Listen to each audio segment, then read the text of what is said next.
Bé, doncs estem davant d'aquestes pintures murals a la nau, al mur nord de la nau de l'església de Sant Pere.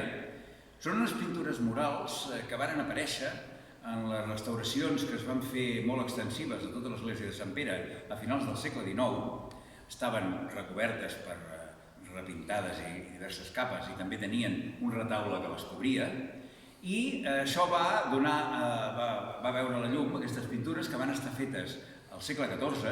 Són pintures gòtiques, senzilles, d'aquest gòtic, diguem-ne, arcaic o italianitzant que se'n diu, i que, d'una manera o altra, la seva importància és que aquí, al conjunt de la Seu d'Éguera, ens demostren el fet que tant en el període romànic, però sobretot també en el període gòtic, les esglésies es pintaven els interiors, pràcticament tots els seus murs, i fins i tot moltes vegades també els exteriors. Les representacions que s'hi reconeixen iconogràfiques són bastant difícils de definir. A través d'una decoració amb uns rectangles, dins d'aquests rectangles apareixen algunes escenes, moltes d'elles molt retocades, fins i tot repintades les cares, etc.